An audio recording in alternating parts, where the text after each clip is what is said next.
One day एग्जामपीडिया में आप सभी का स्वागत है।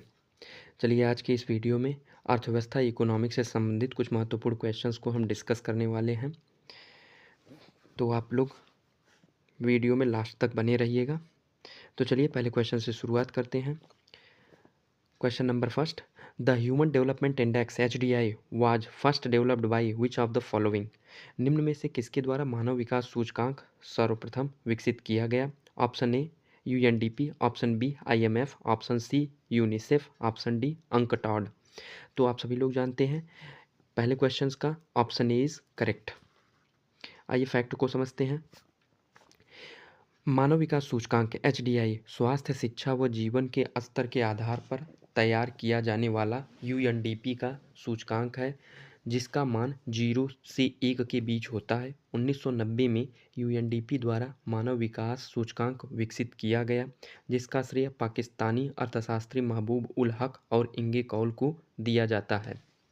Question number 2, which of the following is the largest rural employment programme in India. निम्न में कौन भारत में ग्रामीण रोजगार का सबसे बड़ा कार्यक्रम है? Option A MNREGA, option B TRYSEM, option C work for food काम के बदले अनाज, option D skill development programme कौशल विकास कार्यक्रम। तो आप सभी लोग जानते हैं कि इस क्वेश्चन नंबर 2 का आंसर ए इज करेक्ट। आइए फैक्ट को समझते हैं। ग्रामीण बेरोजगारी, भूख और गरीबी से निजात पाने के लिए केंद्र सरकार की महत्वाकांक्षी राष्ट्रीय रोजगार गारंटी योजना का शुभारंभ प्रधानमंत्री डॉक्टर मनमोहन सिंह ने फरवरी 2006 को आंध्र प्रदेश के अनंतपुर जिले से किया था। यह भारत में ग्रामीण रोजगार का सबसे बड़ा कार्यक्रम है।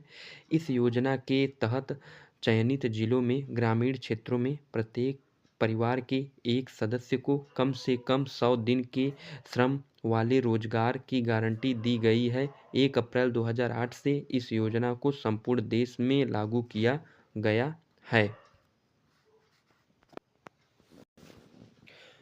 Question number 3, which of the following is measured by the Lorenz curve. निम्न में कौन लॉरेंज वक्र द्वारा मापा जाता है? ऑप्शन ए इलिटरेसी अशिक्षा, ऑप्शन बी अनएम्प्लॉयमेंट बेरोजगारी, option C population growth rate जनसंख्या वृद्धि दर, option D inequality of income आय की विषमता। तो आप सभी लोग जानते हैं लॉरेंज वक्र के द्वारा आय की विषमता को मापा जाता है। तो ऑप्शन डी इज करेक्ट। आइए फैक्ट को समझते हैं। आय के वितरण में व्याप्त विषमताओं को प्रदर्शित करने के लिए लॉरेंज वक्र का प्रयोग किया जाता है। इसके अंतर्गत किसी भी देश में व्यक्तिगत आय के प्रतिशत वितरण को संचयी रूप में शीर्ष स्तर पर रखते हुए परिवार के प्रतिशत को संचयी रूप में क्षैतिज स्तर पर रखकर ज्ञात किया जाता है। आइए question number 4, who is the monetary policy making in India. Bharat में मौद्रिक नीति का निर्माण कौन करता है? Option A SEBI, option B RBI reserve bank of India, option C finance ministry वित्त मंत्रालय, ऑप्शन डी नीति आयोग। तो आप सभी लोग जानते हैं RBI के द्वारा भारत में मौद्रिक नीति का निर्माण किया जाता है। आइए फैक्ट को समझते हैं। मौद्रिक नीति का निर्माण reserve bank of India RBI करता है। Reserve bank of India Bharat का केंद्रीय बैंक है। इसकी स्थापना रिजर्व बैंक ऑफ इंडिया अधिनियम 1934 के तहत 1 अप्रैल 1935 को हुआ था। 1 जनवरी 1949 को रिजर्व बैंक ऑफ इंडिया का राष्ट्रीयकरण कर दिया गया। रिजर्व बैंक ऑफ इंडिया का मुख्यालय मुंबई में है। रिजर्व बैंक ऑफ इंडिया निम्नलिखित कार्य करता है: नोटों का निर्गमन, लेकिन 1 रुपये के सिक्के, नोट और छोटे सिक्के को छोड़ करके, सरकार के बैंकर के रूप में, बैंकों के बैंकर के रूप में, साख नियंत्रण, विदेशी विनिमय पर नियंत्रण और भी कई कार्य करता है। आइए क्वेश्चन नंबर 5,